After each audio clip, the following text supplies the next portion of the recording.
대부분의 사람들은 우주에 가만히 있는 태양 주위를 지구가 단순히 돌고 있다고 생각하며 자라왔습니다. 그리고 태양계의 모든 행성들이 같은 방향으로 태양을 공전하고 있다고 알고 있죠. 하지만 더 깊이 파고들면 들수록 태양계와 지구가 은하계를 통과하는 훨씬 더 복잡하고 매혹적이다는 사실을 알게 될 것입니다. 우리는 어렸을 때부터 우리가 살고 있는 태양계가 태양을 중심으로 평평한 원반 궤도를 공전한다고 배우며 광활하고 신비로운 우주의 모습을 상상해왔죠. 그리고 그것을 당연하다고 여겨왔습니다. 하지만 이것이 그저 엄청난 우연의 일치였을까요? 우주에 어떤 일이 있어서 이렇게 된 것일까요? 우리는 이것이 우연의 일치가 아닌 것을 짐작할 수 있습니다. 왜냐하면 우리가 살고 있는 지구가 태양 주위를 공전하는 행성들과 함께 모두 같은 방향으로 태양 중심을 회전할 뿐만 아니라 동시에 놀라운 속도로 전체 태양계가 우주를 향해 돌진하고 있다는 사실을 알게 될 것이니까 말이죠. 오늘의 우주의 발견은 우리 태양계의 모든 행성들이 같은 궤도면에서 공전하고 있는 이유와 은하계를 통과하는 태양계와 지구가 실제로 어떻게 움직이는지에 대해서 알아보겠습니다.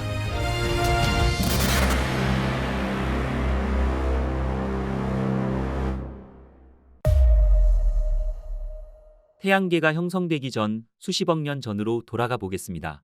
태양계가 형성되기 전의 우주 공간에는 엄청난 양의 성간 기체와 우주먼지로 이루어져 있었습니다. 그리고 태양계 성운의 규모는 현재보다 광활했죠. 지금으로부터 약 46억 년 전 성간 가스와 먼지 덩어리로부터 태양계의 형성이 시작되었습니다. 이 덩어리는 좀 더 큰 규모의 집합체의 일부였죠. 그러다 어느 순간 주변의 초신성이 폭발하게 됩니다. 이 초신성의 폭발에 의한 충격파에 의해 안정적이던 성운은 중력 붕괴를 일으켰고, 이 구름들은 수축하면서 자체 중력으로 인해 서로를 끌어당기게 되었죠. 서서히 회전하던 구름들은 그 속도가 빨라져 원반 형태를 갖추게 되었습니다. 자체적으로 회전하는 원반 구름들은 중력으로 인해 수축이 진행될수록 중심부에는 가스들이 더 많이 모이게 되었죠. 이 모여있는 가스 입자들은 서로 충돌하게 됩니다. 이때 운동에너지가 열에너지로 전환되면서 중심부의 온도가 올라가게 되는 것이죠. 이것이 원시 태양의 탄생이었습니다. 원시 태양은 이러한 과정을 거치면서 온도와 압력이 매우 높아져 수소가 헬륨으로 융합하는 핵융합 과정을 통해 엄청난 열과 빛을 우주 공간으로 내뿜는 항성이 되었으며, 스스로 빛을 내는 하나의 행성군의 중심이 탄생하게 된 것이었습니다. 태양 주위의 기체와 티끌들은 회전원반과 같은 방향으로 원심력에 의해 계속해서 회전을 같이 하게 됩니다. 태양계 성운은 회전과 수축을 반복하면서 중심부는 볼록해지고 가장자리는 얇은 원반 모양을 형성하게 되었죠. 이 가스와 먼지 구름들은 중력에 의해 충돌하고 달라붙으면서 크고 작은 덩어리를 이루며 원시 행성을 형성하는 물질로 성장하게 됩니다. 이것은 회전축의 수직 방향으로 작용하는 원심력에 의한 것이었습니다. 태양은 원시 태양계 전체 물질의 질량의 99.86%를 모아 응축되어 형성되었으며, 태양이 응축되고 남은 성운의 고리 부분을 구성했던 가스와 먼지들은 회전을 계속하며 뭉쳐지고 커지면서 작은 덩어리로 만들어졌습니다. 이 덩어리들은 서로 잡아당기고 모여서 점점 덩치를 키우며 충돌하는 과정을 통해 행성과 외소행성 그리고 해성들이 만들어지게 된 것입니다. 원시 태양에 가까운 영역에서는 메테인과 암모니아 등과 같은 가벼운 물질들은 증발하였으며, 녹는 점이 높은 규소와 철, 니켈과 같은 무거운 물질들은 산소와 결합해 지구와 같은 암석형 행성들이 만들어지게 되었습니다. 이때 태양에서는 수소핵 융합 반응이 계속해서 일어났으며, 이로 인해 강력한 태양풍이 발생하여 원시 태양 주변의 가스와 먼지들을 태양계 바깥으로 날려보내게 됩니다.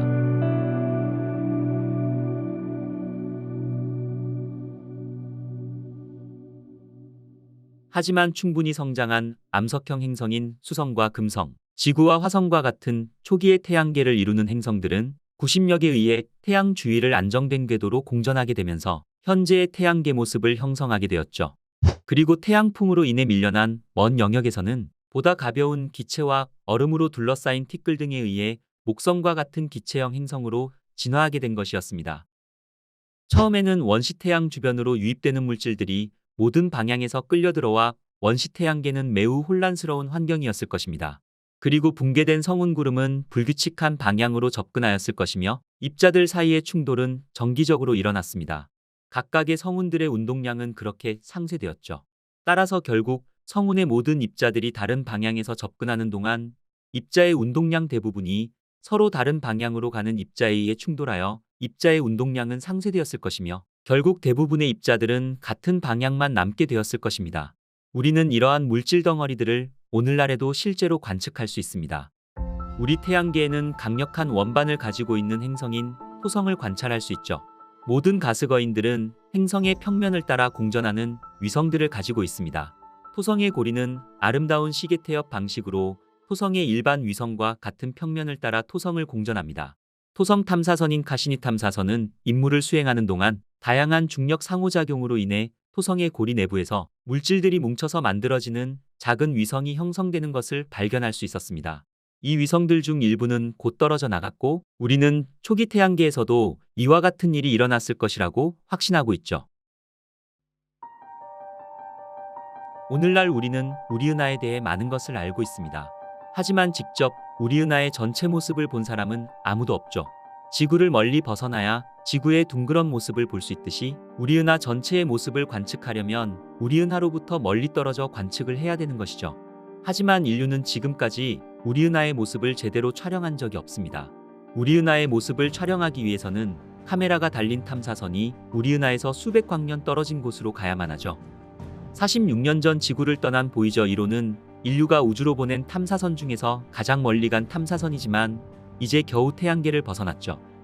보이저 1호가 현재 날아가고 있는 위치는 초속 30만 킬로미터로 빛이 달리더라도 22시간이 넘게 걸리는 232억 킬로미터 거리의 성간 우주공간입니다. 이 거리는 지구와 태양 간의 거리의 156배가 넘는 엄청난 거리인 것이죠. 만약 보이저 1호가 이 속도로 계속 날아가 우리 은하의 중심으로 날아가게 된다면 무려 18억 년을 날아가야만 우리 은하의 중심에 도착할 수 있습니다. 이것이 바로 우리 은하의 크기인 것이죠. 그런데 우리 은하의 크기는 빛의 속도로 달려도 우리 은하를 벗어나려면 10만 광년의 시간이 필요한 것입니다. 우리 은하의 전체 모습을 직접 보는 것은 거의 불가능에 가까운 일이죠. 그렇다면 과학자들은 우리 은하의 모양이 나선형이라는 것을 어떻게 알아냈을까요? 이것은 우리 은하 밖에 있는 은하, 즉 외부 은하에서 찾을 수 있습니다. 과학자들은 우리 은하의 모습은 보지 못했지만 이웃 은하인 안드로메다를 비롯해 많은 외부 은하를 관측해왔죠. 역설적으로 이들 은하가 멀리 떨어져 있기 때문에 가능한 것입니다. 우주에는 우리 은하와 같은 은하가 무수히 존재합니다. 관측 가능한 우주에는 최소 2조 개 이상의 은하가 있다고 하죠. 과학자들은 막대 나선 은하인 UGC 12158의 모습이 우리 은하의 실제 모습과 가장 비슷할 것으로 생각하고 있습니다. 우리 은하 안에서 우리 은하의 전체 모습을 유추한다는 것은 숲속에서 숲 전체의 모습을 그려보는 것과 같은 어려운 상황일 것입니다. 오랜 세월 동안 천문학자들은 조각조각 모은 관측 자료를 바탕으로 우리 은하의 전체 모습을 구성해내는데 어느 정도 성공을 거두었습니다. 우리 별 태양은 은하 전체로 본다면 티끌보다도 작은 별입니다. 하지만 태양계는 우리에게 무엇보다 소중한 지구를 품고 있는 곳이죠. 우리는 지금 이 순간에도 지구의 자전에 의해 1초에 약 400m를 이동하고 있습니다. 이는 음속을 넘는 수치로 시속 1500km에 달하는 맹렬한 속도입니다. 그런데도 우리는 왜 못 느낄까요? 예를 들어 일정한 속도와 고도로 날아가는 비행기 안에 있다고 상상해 보세요. 그 비행기 안에서는 자신이 얼마나 빨리 가고 있는지 알 수 없거나 심지어 자신의 관점에서 전혀 움직이고 있다고 말할 수 없을 것입니다. 그리고 외부 세계는 움직이고 있지만 지상에 있는 사람은 그저 지나가는 항공기를 보면서 자신의 고정 위치에 대한 상대적인 움직임만을 인식할 수 있을 것입니다. 우리는 느끼지 못하지만 지구라는 우주선을 타고 지구와 함께 태양을 공전하며 지금도 광활하고 신비로운 은하계를 여행하고 있는 것이죠. 우리는 지구가 태양을 공전하는 시간을 측정하는데 매우 익숙합니다. 지구가 태양을 한번 공전하면 약 365일, 1년이라는 시간이 지나는 것으로 우리는 항상 이 개념을 생각하고 있죠. 하지만 이 같은 개념은 태양계 내에서는 굉장히 중요할 수 있지만 태양계를 포함한 무수히 많은 항성과 행성들을 가진 우리 은하에 비하면 사실 상당히 보잘것없는 수준일 것입니다. 우리 은하를 돌고 있는 태양계는 머나먼 여행을 하고 있습니다. 마치 지구가 태양을 공전하는 궤도와 비슷하게 우리 은하를 여행하고 있죠. 태양계는 우리 은하 안의 태양 같은 항성 주위를 공전한다기보다는 훨씬 더 복잡하고 흥미롭게 은하 중심에 있는 초거대 블랙홀을 중심으로 공전하고 있습니다. 태양은 초당 약 230km, 시간당 약 80만 km에 달하는 엄청난 속도로 움직이고 있습니다.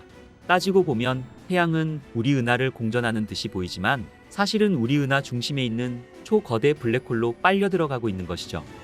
태양계가 우리 은하를 한 번 공전하는 데 걸리는 시간은 지구의 시간으로 약 2억 2천만 년에서 약 2억 3천만 년 정도가 걸린다고 합니다. 그러나 지구가 태양의 중심을 돌고 있는 공전운동과는 그 형태가 다르게 움직이고 있습니다. 은하 속을 여행하는 태양은 마치 우리 은하를 중심으로 회전목마를 타고 있는 것과 같은 궤적운동을 하고 있죠. 태양이 위아래로 목마운동을 하는 주기는 약 6,200만 년 정도라고 합니다. 태양계는 은하면과 행성 궤도면 사이에 약 60도의 각도로 은하계를 이동합니다. 태양은 은하수를 중심으로 회전하면서 은하계의 나머지 부분에 대해 위아래로 그리고 안팎으로 움직이며 나아가고 있죠. 우리 은하계는 거대하고 거대하며 가장 중요한 것은 움직이고 있다는 사실입니다. 모든 별과 행성, 가스구름과 먼지 알갱이 하나까지도 그 내부를 돌아다니며 중력에 기여하고 영향을 받는 것입니다. 태양이 은하궤도를 공전할 때 회전목마와 같은 운동을 약 6,200만 년 주기로 한다면 그것은 분명 같은 주기 때마다 지구에도 영향을 주었을 것입니다. 이것은 태양이 어떤 위치에서 이동하고 있느냐에 따라서 태양의 가속도가 달라질 수 있을 것이며 이는 지구 궤도에도 변화를 일으켜 지구의 날씨 또한 엄청난 영향을 주었을 것입니다. 그리고 태양이 은하궤도를 공전할 때 만약 별들이 밀집한 지역을 통과하는 경우라면 다른 별들의 중력에 의해 영향을 받아 태양계 주변의 오르트 구름에 있는 소행성들에게 섭동을 일으켜 오르트 구름에 속해 있던 소행성들이 궤도를 이탈할 것이고 이들은 혜성이 되어서 태양계 내부를 향해 돌진할 수도 있을 것입니다. 이 같은 주기로 혜성이 많아진다면 지구와 혜성과의 충돌 확률 또한 높아졌을 것입니다. 공룡의 멸종이 소행성들과의 충돌에 의한 것이었음을 감안한다면 충분히 가능성이 있는 이야기인 것이죠. 적어도 우리는 그 걱정은 안 해도 좋을 듯합니다. 우리의 먼 후손들은 그에 대해서 걱정해야 하겠지만 과학자들은 이와 같은 주기에 의해 멸종이 있다 하더라도 다음번 멸종은 약 1500만 년 이후로 예상되어 있으니까 말이죠. 우리는 그동안 지구나 금성, 화성의 운동을 고정된 태양을 공전하는 타원 운동으로 알고 있었습니다. 그러나 태양 역시 은하의 중심을 따라 공전한다는 사실을 감안한다면 지구나 화성 같은 행성 역시 태양을 따라서 은하의 중심을 회전하는 운동을 하게 되는 것이죠. 따라서 이것은 우리 태양계 내부의 행성들의 운동은 태양을 중심으로 본다면 타원 운동이라 할 수 있겠지만 은하를 중심으로 본다면 나선 운동이라 할 수 있을 것입니다. 과학자들은 태양이 우리 은하를 지금까지 25바퀴 정도 돈 것으로 예측하고 있습니다. 태양이 앞으로도 그만큼을 더 돌게 된다면 태양의 수명은 다하게 될 것입니다. 우리 태양은 적색거성이 되어 태양계는 종말을 맞게 되겠죠. 우리 은하와 태양계의 재미있는 사실은 우리 은하의 지름이 약 10만 광년이고 지구는 우리 은하의 중심에서 약 2만 8천 광년 떨어져 있습니다. 우리 은하를 도시라고 생각한다면 지구는 저 멀리 시골 정도라고 볼 수 있겠죠. 그렇다면 만약 우리 태양이 더 은하의 중심부에 가까웠다면 우리는 더 많은 외계에 의해 변화를 겪었어야만 했을 것입니다. 이것은 더 많은 소행성들과의 충돌이나 더 심한 기온 변화를 겪어야만 했겠죠. 우리의 태양은 우리 은하에서는 다소 한적한 곳에 위치하고 있습니다. 다행히도 이 위치는 우리 인류의 생명이 탄생하여 진화하는 데 있어 최적의 위치가 되었죠. 그렇다면 만약 현재보다 더 바깥쪽에 아주 한적한 곳에 위치했다면 어땠을까요? 과학자들은 그 경우에도 생명의 탄생이나 진화는 지금보다 어려웠을 것으로 보고 있습니다. 그 이유는 생명의 탄생에 필요한 유기 물질의 기원을 외계 소행성이나 혜성에서 온 것으로 추정하고 있죠. 그런데 만약 우리 태양이 너무 한적한 곳에 위치했다면 소행성이나 혜성의 섭동이 너무 적어서 지구에는 유기물질의 전달이 훨씬 적었을 것입니다. 그랬다면 물론 생명의 탄생 또한 어려웠거나 지금보다 매우 늦었을 것입니다. 그리고 소행성과의 충돌이나 기후변화와 같은 우주적인 변화는 지구의 생물에게 멸종과 같은 위기를 가져다 주기도 했지만 이러한 위기를 극복하고 이겨내는 과정에서 생명체의 진화에 긍정적인 영향을 끼치기도 하였죠. 만약 이러한 소행성 충돌과 기후변화 등의 위기가 전혀 없었다면 지구상의 생명체의 진화는 없었거나 적어도 지금과 비교해서 매우 느렸을 것입니다. 우리는 우리가 살고 있는 태양계의 태양이 지금과 같이 은하 안에서 생명의 탄생이나 진화를 위해 가장 최적의 위치에 존재하고 있음에 감사해야 할 것입니다. 우주는 너무나 조화롭습니다. 우리는 우리가 상상할 수 없는 세계에서 이 모든 움직임에 보호받으며 이렇게 평온한 상태 속에 살아가고 있는 것이죠. 우주는 알면 알수록 신비를 넘어서 저에게는 감동으로 다가오네요. 태양계의 탄생과 태양계가 속해 있는 우리 은하와 태양계가 실제로 어떤 모습으로 우리 은하를 여행하고 있는지에 대해서 알아보았습니다.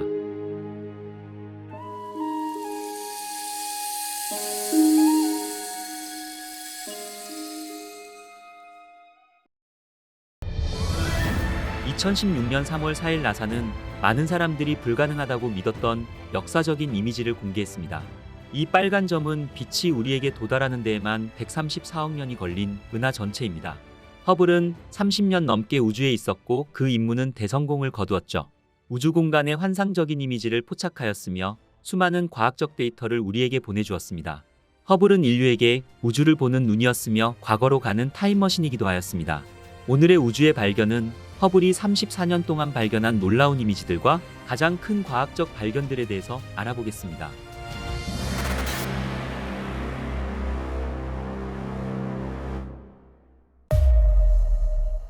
(1990년 4월 24일) 미 우주왕복선 디스커버리호를 타고 우주로 발사되었습니다.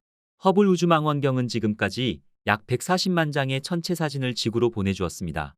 천문학자들은 허블이 보내준 데이터로 약 1만 7천 편이 넘는 논문을 쏟아내었으며 천문학 연구의 거의 모든 영역에서도 혁명을 일으키게 되었죠. 지상의 거의 모든 천체망원경들은 아무리 성능이 좋아도 대기와 미세먼지 등 지구의 날씨에 영향을 받습니다. 반면 허블 우주망원경은 지상 관측의 한계를 넘어 별과 성운, 은하 등은 물론이고 심우주의 모습까지 자세하게 관찰할 수 있죠. 1990년 4월 24일 쏘아 올려진 허블은 지구 상공 547km에서 96분 간격으로 지구를 돌고 있습니다. 허블 망원경의 길이는 13m로 버스 한 대 정도의 크기이며 렌즈의 구경은 2.4m에 달합니다. 인류의 모든 광학기술이 집약된 이 망원경은 제임스 웹이 등장하기 이전까지는 그 당시 최고의 우주 망원경이었습니다. 나사의 대형 프로젝트였던 허블 우주 망원경은 발사 당시 천문학자들의 큰 기대를 모았지만 자칫 실패작으로 끝날 뻔한 아찔한 사건이 있었습니다. 1990년 4월 24일 수많은 사람의 기대를 품은 허블 우주 망원경이 마침내 지구 대기권을 벗어나 목표 궤도에 진입했습니다. 허블 망원경을 궤도에 올려진 지 3주 후 허블은 100만 개 이상의 빛을 포착했습니다. 곧 허블 우주 망원경의 첫 관측 영상이 지구로 전송되었죠. 하지만 기대와는 달리 뿌옇고 흐릿한 이미지들 뿐이었습니다. 우주를 관측한 허블이 보내온 사진들은 초점이 맞지 않아 지상 망원경이 찍은 사진보다도 못한 화질이 더 안 좋았죠.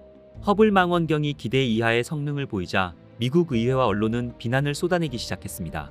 발사 약 2달 뒤인 6월 21일 나사는 허블 우주 망원경에 기술적 오류를 시인했죠. 문제는 광학장치에 있었습니다. 조사 결과 지름 2.4m인 주 거울 가장자리에 사람의 눈에는 보이지 않는 머리카락 두께의 50분의 1 정도로 미세한 결함이 있었던 것입니다.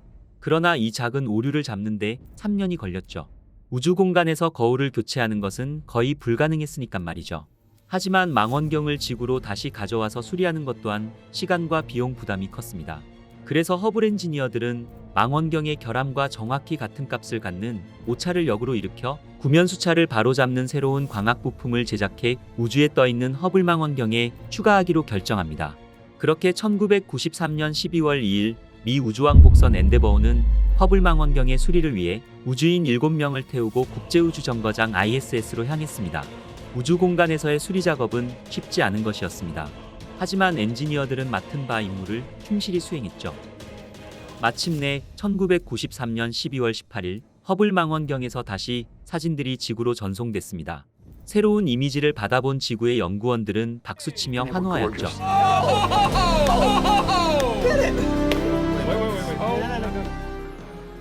재탄생한 허블 망원경이 보낸 이미지들은 기대 이상으로 선명했습니다. 이것은 그 어떤 천체 망원경도 보여주지 못한 우주의 모습이 선명하게 담겨 있었던 것이죠. 이때부터 우주 관측 역사가 새롭게 시작된 것입니다.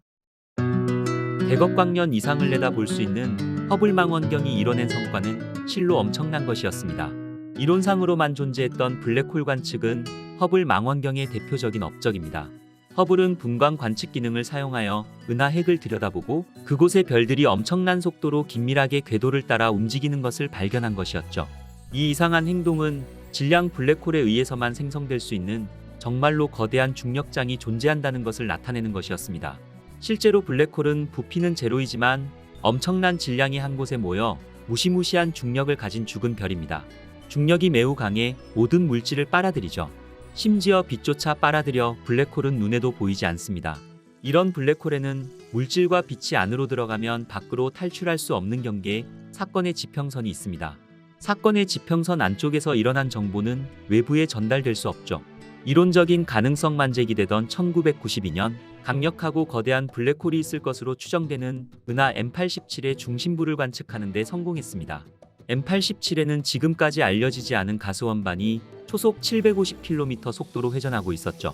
그리고 원반 중심에는 태양의 20억 배에서 30억 배에 이르는 큰 질량이 존재한다는 사실 또한 허블 우주망원경이 확인한 것입니다. 이 관측으로 바로 블랙홀의 존재가 확인되는 순간이었죠. 그리고 1998년에는 거대 제트가 분출되는 것을 관측하였습니다.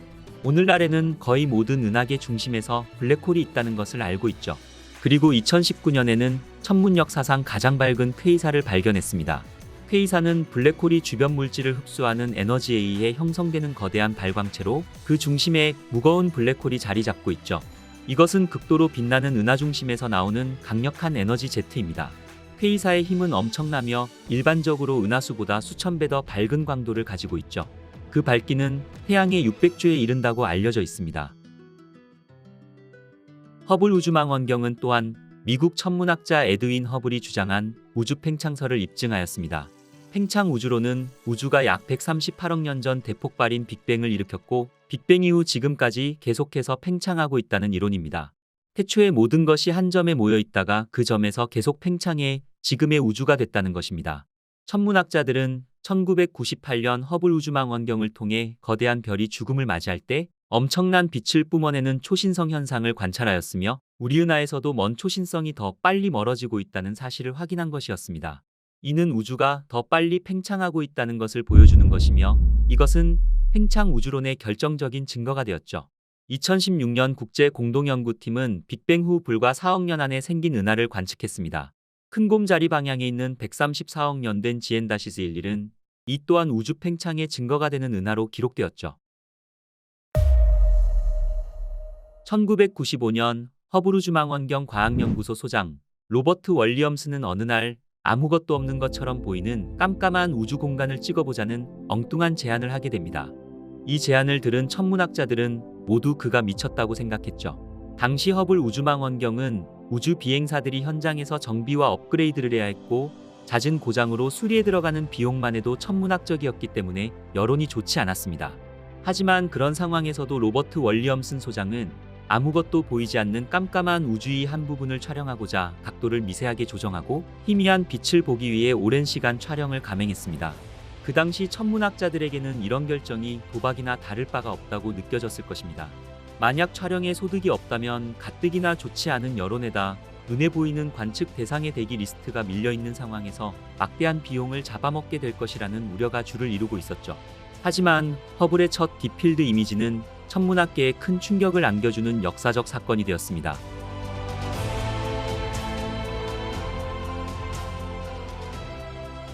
지구 궤도를 공전하는 허블 우주망원경은 1995년 크리스마스쯤에 약 열흘에 걸쳐 큰 곰자리 주변의 매우 작은 한 영역을 촬영했습니다. 아무것도 없는 공간처럼 여겨졌던 허공에서 무려 3,000여 개의 은하가 발견된 것이었습니다. 이 사건은 인류가 우주를 바라보는 시야를 넓혀주었으며 천문학이 한층 더 성장하는 순간이 되었습니다. 미양 공우주국 나사는 허블 딥필드 사진을 공개하면서 1969년 인류 최초로 달 표면을 밟은 닐 암스트롱과 같은 위대한 도약이라고 평가하였죠. 그리고 2003년 9월에서 2004년 1월까지 촬영해 얻은 허블 울트라 딥필드 이미지에는 약 130억 년 전 우주 탄생 후 얼마 되지 않아 태어난 약 1만 개의 은하들도 포착됐습니다. 이 영역은 우주 전체 면적의 1300만 분의 1에 불과해 이 같은 곳을 들여다보는 것은 마치 좁은 열쇠 구멍 안을 들여다보는 것과 같다고 천문학자들은 표현하고 있죠.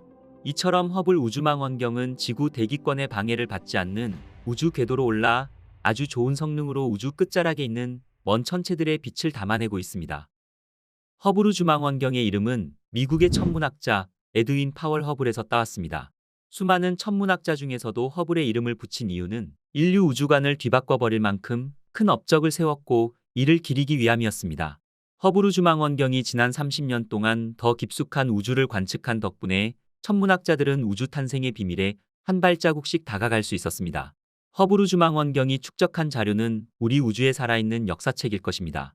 현재는 허블 망원경보다 더 성능이 좋은 제임스 웹 망원경이 인류의 우주과학을 발전시키고 있습니다. 그리고 2026년에는 낸시 그레이스 로먼 우주망원경을 우주로 보낼 예정이죠. 허블 망원경은 이때부터 서서히 임무를 종료할 준비에 들어갈 것입니다. 2028년에서 2040년 사이 지구 대기권으로 진입해 퇴역할 예정이죠. 지난 30여 년간 인류가 바라보는 우주의 크기를 확장해준 허블 망원경은 이르면 10년 이내에 수명을 다하겠지만 그동안 우리에게 보낸 자료들은 계속 남아 우주의 비밀을 풀어가는 데 기여할 것입니다. 이제 우리는 전 세계 해변의 모래알보다 더 많은 별이 우주에 있다는 것을 알고 있습니다. 하늘의 모든 곳, 당신이 보는 밤하늘의 작은 점들은 은하로 덮여 있습니다. 전에는 우리에게 보이지 않았지만 항상 거기에 있었고 우리는 수천억 년에 걸쳐 그들에 둘러싸여 있었습니다. 만약 우리가 바라보는 우주 공간에 외계 문명이 있다면 아마 그들도 우리 별을 바라보고 있지 않을까요?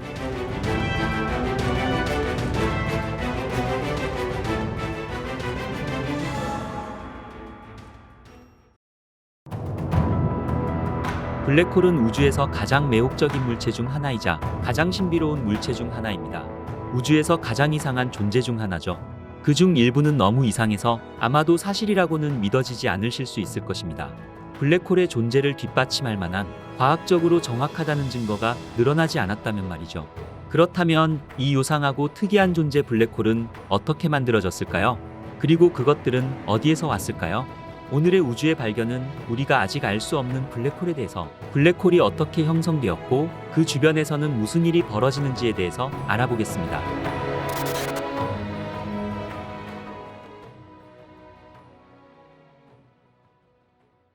까만 밤하늘에 수놓아져 있는 별들이 보이시나요? 반짝이는 별들은 왜 빛나는 것일까요? 별은 핵융합을 통해 빛과 열을 생성합니다. 별 내부에서는 수소 원자가 고온 고압 상태에서 헬륨으로 합쳐지면서 많은 양의 에너지가 발생하는 것이죠. 이 과정에서 방출되는 에너지는 주로 광자 즉 빛으로 나타나게 됩니다. 이 빛이 별의 표면을 통과해 우주 공간으로 방출되는 것입니다. 이렇게 어마어마한 열과 빛을 만들어내는 별의 핵융합 과정이 바로 우리가 반짝이는 별을 볼 수 있는 이유인 것이죠. 별의 엄청난 양의 대부분은 수소로 이루어진 먼지와 가스가 중력으로 뭉쳐져 만들어집니다. 그 별의 핵에선 핵융합으로 수소가 헬륨으로 변하면서 엄청난 양의 에너지를 내고 있죠. 방출되는 에너지는 중력에 맞서며 수축과 폭발의 불안한 균형을 유지합니다. 이 별의 핵융합이 계속되는 한 별은 제 모습을 유지하게 되는 것이죠. 하지만 우리 태양보다 훨씬 무거운 별이라면 중력으로 인한 열과 압력으로 더욱 무거운 원소를 만듭니다. 바로 철이 만들어지기 전까지는 말이죠. 철을 만드는 과정에서는 에너지를 전혀 내지 않습니다.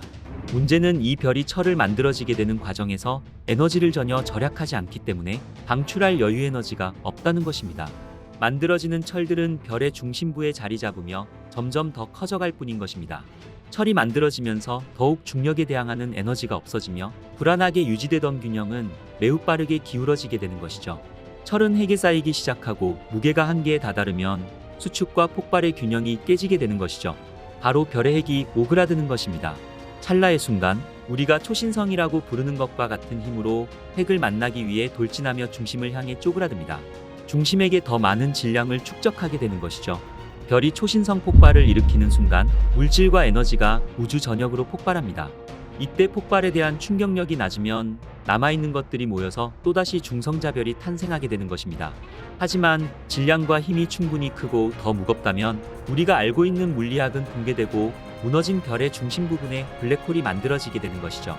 블랙홀의 탄생은 큰 별이 죽는 생의 마지막 사멸 과정에서 별이 중력으로 인해 붕괴하면서 탄생하게 되는 것입니다.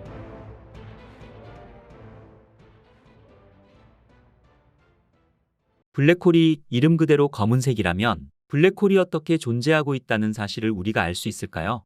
블랙홀을 볼 때 여러분이 보고 있는 검은 구체는 실제로 블랙홀 그 자체가 아닙니다. 사실 우리 눈에 보이는 블랙홀은 사건의 지평선 부분이죠.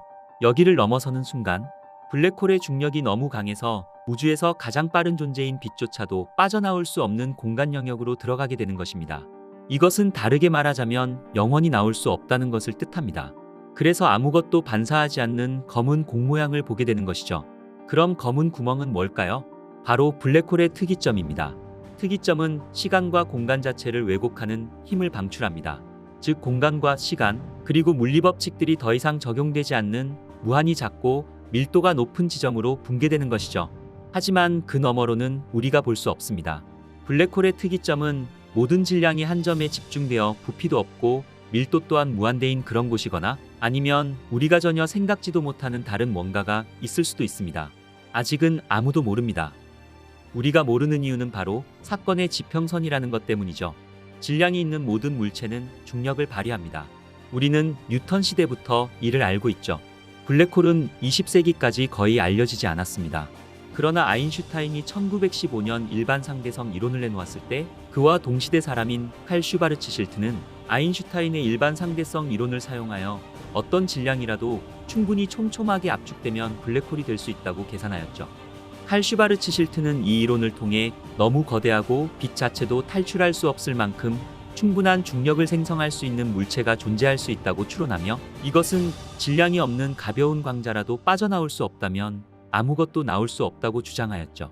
블랙홀 사진을 보면 실제로 블랙홀 자체는 보이지 않습니다. 하지만 우리는 블랙홀의 주변 사건의 지평선을 보고 있는 것이죠. 이곳은 중력이 너무 강력해져서 빛이 더 이상 떠날 수 없는 경계선입니다. 어둠밖에 없는 공간인 것이죠. 공간에 미치는 영향은 하나이지만 블랙홀은 우주의 또 다른 측면인 시간 자체에도 영향을 미치는 것입니다. 만약 블랙홀에 뛰어든다면 블랙홀 근처에선 시간이 이상하게 흐를 것입니다. 구경꾼들이 보기엔 여러분이 블랙홀에 다가갈수록 속도가 느려지는 것처럼 보일 것입니다. 여러분의 시간이 느리게 가기 때문입니다. 결국 시간이 멈춰버리고 점점 붉어지다 사라져버립니다. 그치만 빨려 들어가는 당신이 본 우주는 마치 미래를 보는 것처럼 엄청난 속도로 시간이 흐르게 되는 것이죠.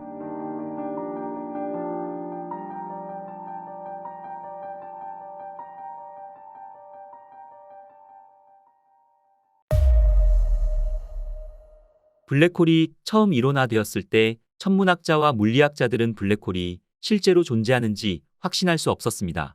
블랙홀의 최초 증거가 기록된 것이 불과 40년 후였으니까 말이죠.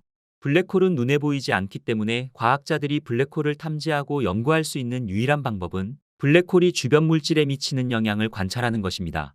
여기에는 가스와 먼지가 블랙홀을 향해 떨어질 때 형성되는 입자 디스크인 강착 디스크와 초대 질량 블랙홀에서 폭발하는 입자 제트 K사가 포함됩니다. 이것이 엑스레이를 통해 블랙홀을 감지할 수 있는 방법인 것입니다. 블랙홀은 눈에 보이는 전자기 복사를 자체적으로 방출할 수 없지만 블랙홀에서 나오는 엑스레이는 실제로 부착 원반에서 발생합니다. 여기서 유입되는 물질은 강렬한 마찰을 통해 섭씨 수백만 도까지 가열됩니다. 하지만 유입되는 물질이 없는 블랙홀은 기본적으로 눈에 보이지 않으며 밝은 강착 원반도 발견할 수 없는 것이죠. 1964년 과학자들은 새로 개발된 엑스레이 위성을 사용하여 100조짜리에서 다량의 엑스레이를 방출하는 것으로 보이는 물체를 발견했습니다. 하지만 이상하게도 과학자들은 이 물체 자체를 볼 수 없었죠. 별이라면 엑스레이 방사선뿐만 아니라 가시광선도 방출해야 하기 때문에 이 발견은 당시 과학자들을 놀라게 하였습니다. 과학자들은 이 물체를 시그니스 X-1이라고 불렀죠. 그 이후로 우리는 수많은 블랙홀을 발견했습니다. 과학자들은 여러 가지 유형의 블랙홀을 이론화하였죠. 그중 항성 블랙홀과 초거대 블랙홀이 가장 일반적입니다. 항성 블랙홀은 거대한 별이 죽고 붕괴될 때 형성됩니다. 그 질량은 우리 태양의 약 10배에서 20배에 달하며 우주 전체에 흩어져 있죠. 은하수에만 수백만 개의 별과 블랙홀이 있을 수 있습니다. 이에 비해 초질량 블랙홀은 우리 태양보다 질량이 수백만 배에서 심지어 수십억 배 더 큰 거대한 블랙홀을 말합니다. 과학자들은 그것이 어떻게 형성되는지 추측할 수 있을 뿐이지만 우리는 그것이 우리 은하를 포함하여 거의 모든 거대 은하 중심에 존재한다는 것을 알고 있죠. 블랙홀은 크기가 다양합니다. 태양보다 조금 큰 별 무게의 블랙홀은 소행성 정도의 크기입니다. 그리고 초거대의 블랙홀이란 것도 있죠. 이것은 수십억 년 동안 존재하였으며 모든 은하 중심에서 볼 수 있습니다. 현재까지 가장 큰 블랙홀은 SO0014+81입니다. 태양 무게의 400억 배로 어마무시한 크기를 자랑하고 있죠. 지름은 2367억 킬로미터로 태양과 명왕성 거리의 47배 정도로 추정되고 있습니다. 그리고 우리 은하 중심에는 초대 질량 블랙홀이 있습니다. 우리 은하 중심에 있는 블랙홀 궁수자리 A의 질량은 태양의 약 400만 배에 달하며 지름은 지구와 태양 사이의 거리 정도로 추정하고 있죠. 2019년 4월 10일 인류는 처음으로 블랙홀이 존재를 눈으로 직접 확인할 수 있었습니다. 미국과 유럽, 일본 연구팀으로 구성된 국제연구협력 프로젝트인 사상수평선 망원경 EHT 연구팀이 공개한 블랙홀의 모습입니다.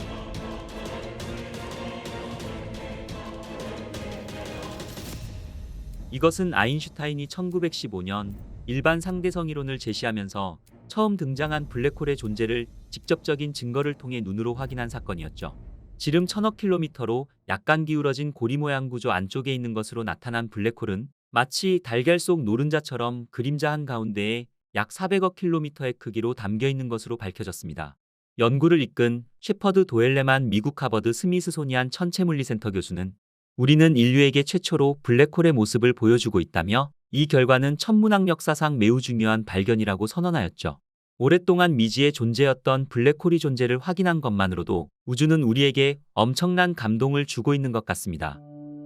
강력한 블랙홀일수록 호킹 복사라는 현상 때문에 더 빠르게 증발합니다. 호킹 복사를 이해하자면 우선 빈 공간이 있을 때 진짜로 비어있진 않고 속엔 가상의 입자들이 있습니다. 이들은 짝지어 갑자기 나타났다 짝지어 사라져버리죠. 만약 블랙홀의 경계에서 가상 입자가 나타나면 입자 중 하나는 블랙홀에 빨려 들어가고 나머지 하나만 물질 입자가 되어 방출되는 것입니다. 이런 식으로 블랙홀은 에너지를 잃게 됩니다. 블랙홀의 증발은 처음엔 어마어마하게 느리다 블랙홀이 작아질수록 빨라집니다. 결국 소행성 무게 정도가 되면 미지근한 열을 내다 산만한 무게가 되면 태양 정도의 열을 내고 마지막 순간엔 핵폭탄 수십억 배의 폭발로 끝나게 되는 것이죠. 그치만 이 현상은 믿기 힘들 정도로 느립니다. 가장 큰 블랙홀은 증발하는 데에만 9골년 정도 걸릴 겁니다. 마지막 블랙홀이 증발하는 걸 볼 사람은 없을 겁니다. 그때쯤이면 우주도 어떻게 될지 모르니깐 말이죠. 하지만 호킹 복사는 어디까지나 이론적 예측이며 아직 실험적으로 검증된 바 없습니다. 그러나 중력의 양자역학을 결합했을 때 그 디테일에 관계없이 항상 나타날 것으로 생각되는 것이죠. 중력이 워낙 강해 주위의 물질은 물론 빛조차도 빠져나갈 수 없는 블랙홀에 대해서 알아보았습니다. 블랙홀은 큰 항성이 사멸 과정에서 중력으로 인해 폭발해 생겨났으며 어떤 것들은 압도적인 크기로 우리 태양의 수십억 배에 달하는 질량을 자랑하기도 하죠. 대부분 은하 중심에 존재하는 초대 질량 블랙홀들의 형성 과정에 대해선 아직 명확히 알려진 바가 없습니다. 하지만 분명한 것은 이러한 블랙홀 덕에 은하계는 더욱더 역동적이며 은하계 진화에 엄청난 영향을 끼친다는 사실일 것입니다. 블랙홀은 여기가 끝이 아닙니다. 더 재밌는 이야기는 다음 편 영상으로 다시 찾아뵙겠습니다.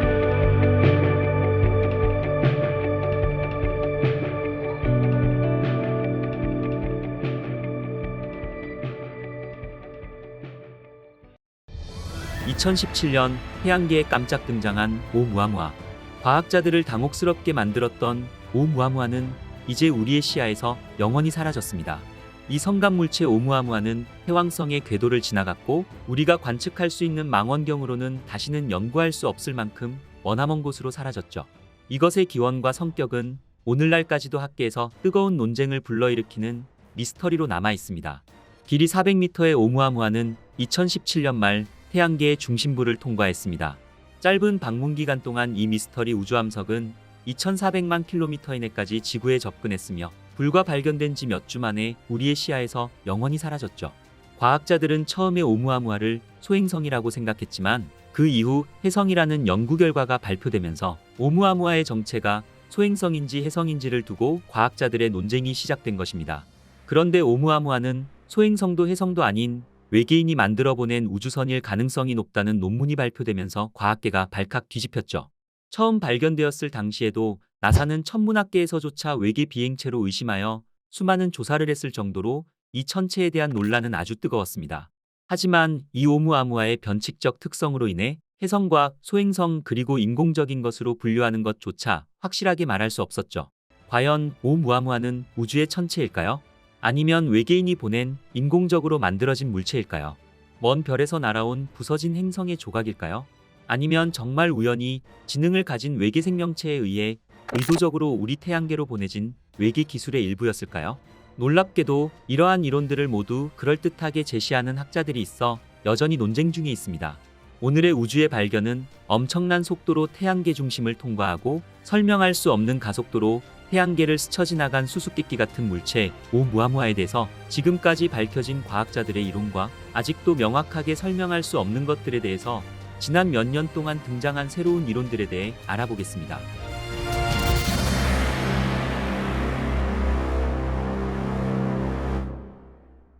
간단히 요약하자면 오umuamua는 우리 태양계에 도착한 최초의 성간 물체입니다.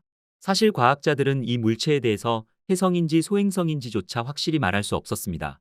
오umuamua를 발견할 당시 우리는 태양계 밖에서 발원한 천체가 태양계를 통과하는 것을 본 적이 없었기 때문이었죠. 과학자들은 이 정체불명의 물체를 발견하고 당혹스러워했습니다. 오umuamua의 생김새와 움직임이 우리 태양계 안에서는 보지 못한 형태였기 때문이었죠. 길이가 400m 정도의 폭은 그 10분의 1에 불과해 옆에서 보면 마치 길쭉한 방망이 같은 특이한 모양을 하고 있었으며 지금까지 보아온 얼음이나 암석으로 구성된 소행성이나 해성과는 다른 특징을 보였던 것이었죠. 그리고 우리를 더욱 놀라게 한 것은 독특한 이동 노선이었습니다. 배가 방향에서 시속 92,000km의 빠른 속도로 날아와 태양계를 잠시 방문한 후 페가수스 자리 쪽으로 날아가는 지금까지 보지 못한 루트였던 것이었습니다. 이것은 일반적인 태양계 소행성의 궤도와는 달랐습니다. 오umuamua는 2017년 10월 19일 미국 하와이대 연구진이 태양계를 매우 빠른 속도로 지나가는 이상한 천체 하나를 처음 발견했습니다. 이 물체는 미 항공우주국 나사 관측 프로그램으로 확인한 결과 최초의 인터스텔라 천체인 성간 천체라는 사실이 밝혀졌죠. 국제천문연맹은 이 천체를 하와이 언어인 오umuamua라는 이름을 붙여주었습니다. 하와이 언어인 오umuamua를 번역하면 탐색자라는 뜻이지만 국제천문연맹은 이 천체의 공식 명칭을 발표하면서 저 멀리에서 최초로 도착한 메신저라는 표현으로 조금은 다르게 정의하며 발표하였죠. 어느 쪽이든 오umuamua의 이름은 이 천체가 다른 것들보다 먼저 왔다는 사실을 분명하게 암시한다는 것을 뜻하였습니다. 하지만 오umuamua를 관측한 지 수년이 훌쩍 지났음에도 그 정체에 대해서는 지금까지도 여전히 명확하게 밝혀내지 못하고 있습니다. 다시 말해서 탐색자를 뜻하는 오umuamua는 이전에 발견된 모든 해성 및 소행성들과 비교했을 때 미스터리하고 낯선 천체였던 것이었죠. 오umuamua의 엄청난 이동 속도는 과학자들에게 궁금증을 자극하기에 충분했습니다. 오umuamua가 태양계로부터 멀어질 때 태양의 중력에 맞서는 일반적인 천체보다 그 탈출 속도가 훨씬 빨랐던 것이었죠. 과학자들은 이 해답을 찾기 위해 고군분투하였습니다. 행성이나 별과 같은 큰 물체는 해성과 소행성을 포함한 작은 물체를 가속하는 중력 도움을 줄 수 있지만 오umuamua는 태양계를 지나갈 때 속도가 무려 태양계 해성보다 3배 빠른 시속 약 31만 5천 km로 오umuamua의 가속도는 이러한 중력 도움으로는 도저히 설명할 수가 없었습니다. 태양계를 향해 날아오는 해성의 속도는 그 크기에 따라 다르겠지만 2021년 12월 지구를 근접하여 지나간 레너드 해성의 속도가 시속 25만 km였다는 점을 떠올린다면 오umuamua의 속도는 정말 놀라운 것이었죠.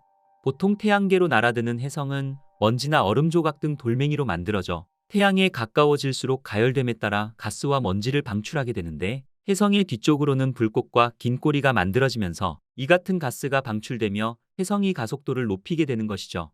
하지만 오umuamua에서는 해성 활동에 전형적인 흔적을 찾을 수가 없을 뿐만 아니라 해성의 일반적인 비행 속도를 넘어 해성에서 볼 수 있는 꼬리의 흔적 또한 전혀 보이지 않았던 것이었습니다. 이런 점들에 의해 과학자들은 오umuamua의 본질을 정확하게 파악하는데 어려움을 겪고 있었죠. 이 같은 과학자들의 논쟁이 한창인 가운데 미국 하버드대 스미스소니언 천체물리학연구소의 에이브러햄 러브 교수와 슈무엘 비알리 박사는 오umuamua가 외계인이 보낸 물체일 수 있다는 분석 결과를 국제학술지 천체물리학 저널레터스에 발표했습니다. 외계인이 태양계 내부 탐사를 목적으로 의도적으로 보낸 탐사선일 수 있다는 주장을 한 것이었죠. 그리고 러브 교수팀은 이러한 연구 결과는 모두 과학적 근거에 바탕을 둔 것임을 강조하였습니다. 그렇다면 이 교수팀은 왜 이 물체를 외계 우주선으로 단정지었을까요? 그 첫 번째는 이상한 가속도에 있었습니다. 일반적인 천체는 태양에 가까워질수록 태양의 중력이 천체 비행을 방해해 그 속도가 느려집니다. 하지만 오umuamua는 오히려 태양 주변을 지나면서 그 속도가 더욱 빨라졌던 것이었습니다. 태양 중력만으로는 설명되지 않는 특이한 현상이 나타난 것이었죠. 그리고 러브 교수팀은 해성 가설 또한 잘못된 분석이라며 반박했습니다. 오umuamua가 태양 가까이 있을 때 표면이 떨어져 나간 것이 관측되지 않았다는 게 그 이유였죠. 만약 표면에서 물질이 떨어졌다면 이동 속도뿐 아니라 오umu아무아의 자전 속도도 동시에 빨라져야 하는데 이런 현상은 일어나지 않았다는 것이었습니다. 그리고 혜성의 전형적인 특징인 꼬리가 없다는 것과 혜성 주위에 성운 모양 물질인 코마 등이 관측되지 않았다는 점에서 오umu아무아를 혜성으로 분류하기엔 무리가 있다고 못 박았죠. 반면 러브 교수 팀은 오umu아무아가 솔라세일 형태를 띠고 있을 가능성도 제기했습니다.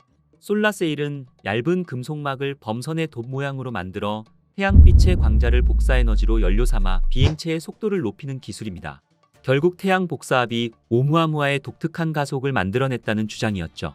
태양 복사압을 연료로 삼는 솔라세일은 실제로 2010년 5월 20일 태양빛이 돛에 부딪힐 때 생기는 힘으로 날아가는 이카로스를 성공적으로 발사한 바 있습니다. 이카로스는 이후 금성을 지나 초속 400m 정도의 속도로 태양 주변을 돌고 있습니다. 그리고 미국 우주기업 스타샷 이니셔티브도 이 같은 기술을 이용하여 2036년 발사된다는 계획을 가지고 있죠. 인류가 스타샷 프로젝트를 통해 태양계에서 4.37광년 떨어진 센타우루스 자리 알파를 탐사하려는 것처럼 오umu아무아 또한 외계인이 태양계 탐색을 목표로 보낸 것일 수 있다는 것이었습니다. 그리고 특정 의도 없이 태평양의 난파선처럼 중력과 별의 복사 영향으로 인해 우연히 태양계까지 흘러들어왔을 수도 있다는 것이 러브 교수의 주장이었죠.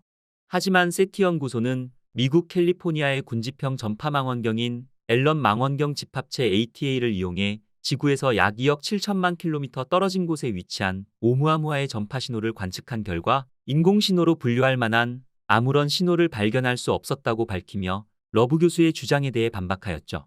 하지만 에이브러햄 러브 교수는 인공신호가 없는 이유에 대하여 오umu아무아가 어떤 신호도 측정되지 않은 것은 영화 스타트랙처럼 공간이동을 시도했을 수도 있기 때문이라고 주장해 오umu아무아가 고등 생명체의 산물일 가능성에 대한 의문은 아직도 풀리지 않고 있습니다. 사실 천문학자들이 오umu아무아를 발견한 것은 이미 태양에 가장 가깝게 접근한 후 이미 태양계를 벗어나고 있을 때였습니다.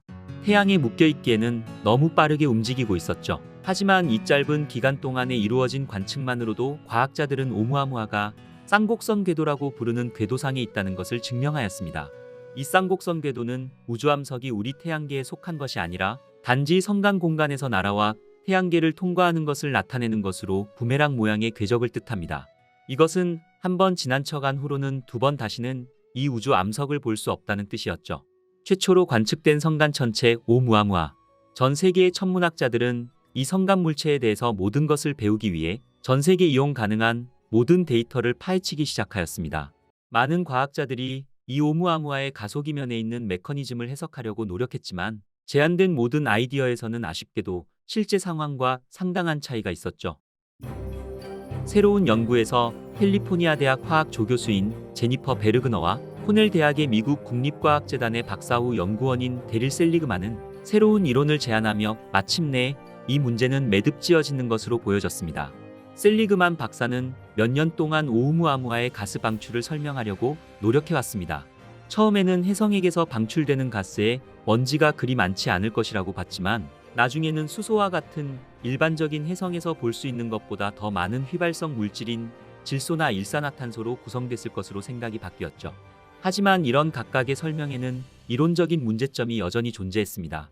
예를 들어 수소가 오umu아무아의 크기로 물체가 얼기 위해서는 극도로 낮은 온도가 필요하기 때문이었죠. 과학자들은 이러한 물체가 형성되는 고밀도의 분자구름 내부에서는 그만한 온도가 유지되리라고는 예상하지 않는다고 설명하고 있으며 질소는 은하계에서 예상되는 그러한 물체의 양을 설명할 수 있을 만큼 충분하지 않는 것이었습니다. 연구진은 성간 매체를 통해 이동하는 혜성은 기본적으로 우주방사선에 의해 가열되어 결과적으로 수소를 형성한다라고 말하면서 오umu아무아에 이런 일이 일어난다면 내부에 갇혀있던 수소와 같은 가스가 태양에너지에 가열되어 방출될 것이라고 생각한다고 밝혔죠. 그리고 연구진의 계산은 이론적으로 이 수소 방출의 힘이 오umu아무아의 이상한 가속을 설명할 수 있음을 보여주었습니다. 실제로 천문학자들은 40년 이상의 실험적 연구에서 우주선에 존재하는 고에너지 입자가 물 얼음에서 분자 수소를 분리할 수 있을 뿐더러 얼음 블록 내부에 가두어둘 수 있음을 입증한 바 있습니다. 그리고 최근 2023년 한국천문연구원에 따르면 이론천문연구센터 팀엠 황 박사를 중심으로 하는 국제연구팀에서 오umu아무아는 수소 얼음과 물 얼음으로 이루어져 있지 않다는 논문이 발표되면서 또다시 논쟁의 중심이 되었습니다. 최근 천문학계에서는 오umu아무아가 수소와 물 얼음으로 구성돼 있어 성간을 통과해도 파괴되지 않을 수 있다는 새로운 이론이 제시되었죠. 성간 물질은 별과 별 사이의 공간에 존재하는 먼지와 기체를 말합니다. 연구팀은 오umu아무아가 우주 공간에서 겪을 수 있는 중요한 가열 및 냉각 과정을 고려한 연력학적 모델을 제시했습니다. 오umu아무아가 빠른 속도로 추진하기 위해서는 수소 얼음이 기체로 승화되어야 하는데 이때 많은 양의 수소가 필요한 것이죠. 그러나 수소 얼음과 물 얼음으로 오umu아무아가 구성되어 있다고 가정하고 표면 온도를 추정한 결과 온도가 매우 낮아 오umu아무아를 추진할 힘이 부족하고 충분한 수소 얼음도 없다는 사실을 밝혀냈습니다. TM 황책임 연구원은 오umu아무아가 어떻게 태어났으며 본질이 무엇인지 규명하는 것은 여전히 천문학자들에게 남겨진 숙제라고 말하고 있죠. 오umu아무아의 기원이나 그 특이한 형태의 원인을 설명하는 연구 결과들은 이외에도 꽤 많이 발표된 바 있습니다. 하지만 지구관측 역사상 최초로 발견된 이 성간 물체에 대해서는 더 이상의 자세한 관측은 이제 불가능하게 되었죠. 이 물체는 우리의 시야에서 사라진 지 이미 오래이기 때문입니다. 하지만 이 물체의 정체를 밝힐 기회는 아직 남아 있습니다. 우리 태양계로 들어오는 비슷한 성간 물체를 또다시 발견할 경우 수소 얼음이 승화될 때 어떻게 변화하는지 더욱 자세히 관찰할 수 있을 것이기 때문입니다. 향후 베라 루빈 천문대에서 이루어질 대형 시놉틱 관측망원경 LSST를 통해 많은 성간 물체를 탐지한다면 오umu아무아의 기원과 본질에 다가갈 수 있을 것이라고 기대하고 있습니다. 그리고 미항공우주국 나사는 혁신적인 항공우주 분야 연구를 지원하는 혁신 고급 개념인 NIAC 프로그램을 진행 중입니다. 이 프로젝트는 성간 천체를 직접 탐사할 수 있는 새로운 아이디어를 제시하였죠. 그 비결은 다름 아닌 태양 중력을 활용하는 것입니다. MIT 연구팀이 제시한 대안은 솔라세일을 이용한 정지위성이었습니다. 먼저 태양계 외곽의 여러 대의 작은 탐사선을 빙 둘러 띄워놓고 정지궤 도위성처럼 제자리에 멈춰 있도록 하는 것이었죠. 이 상태로 성간 천체가 발견될 때까지 기다리며 언제든 출격할 태세를 갖추게 되는 것입니다. 만약 성간 천체가 발견된다면 적당한 위치의 탐사선을 골라 태양 쪽으로 자유낙하시킨다는 것이죠. 그러면 연료 없이도 태양의 강력한 중력에 의해 점차 가속할 수 있으며 자유낙하 궤도는 솔라세일을 범선의 도처럼 이용해서 성간 천체와 만나는 코스로 조절할 수 있다는 것입니다. 태양을 지나친 뒤에는 다시 솔라세일로 추진력을 얻어 성간 천체를 따라잡는다는 획기적인 발상인 것이죠. 연구팀은 중력 슬링샷으로 성간 천체에 도달한 탐사선이 장기간 랑데부를 유지하는 방법을 연구하고 있습니다. 오umu아무아는 영원히 사라졌지만 앞으로 새로운 성간 방문자가 발견되어 천문학자들에게 남아있는 질문에 대한 답을 찾는 데 도움이 될 것입니다. 단순한 성간 천체라고 하기엔 자연의 법칙을 거슬렀다는 오umu아무아. 이제 다시 만날 수 없는 성간 물체가 우리에게 던진 메시지는 과연 무엇이었을까요? 과학은 우주와 세상을 보는 우리만의 관점일 것입니다. 새로운 증거가 등장함에 따라 과학은 역동적으로 진화하게 되겠죠. 그 시대의 기준을 바꾸고 우리의 상식 또한 계속해서 바뀌게 될 것입니다. 오늘의 우주의 발견은 이상한 가속도로 태양계에 들어온 미스테리한 외계천체 오umu아무아에 대해서 알아보았습니다. 오늘 보신 영상이 마음에 드셨다면 주변 분들과 공유해주세요. 그리고 다른 영상을 보시고 싶으신 분들께서는 영상 후반의 정주행 영상을 클릭하시면 재미있는 우주 이야기를 편안하게 시청하실 수 있습니다. 구독과 좋아요 한 번씩만 눌러주시고요. 저는 또 더욱 재미있는 우주 이야기를 가지고 다시 찾아뵙겠습니다. 끝까지 시청해 주셔서 감사합니다.